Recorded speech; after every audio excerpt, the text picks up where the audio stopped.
May nakita akong post sa isang app. Ang sabi niya doon, ano daw yung ginagawa nyo kapag yung trabaho na pinag-pray nyo noon is nakakapagod na ngayon.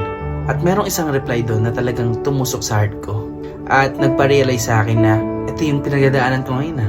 Sabi niya doon, sometimes the prayer was answered, but the version of you that asked for it no longer exists.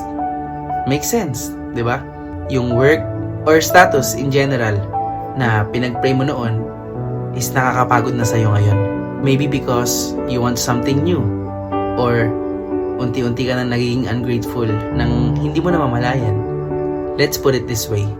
Yung work and status na pinag-pray mo noon na tinatamasa mo ngayon is the same work and status na hanggang ngayon pinag-pray pa rin ng ibang tao. Maybe it's time for you to reflect.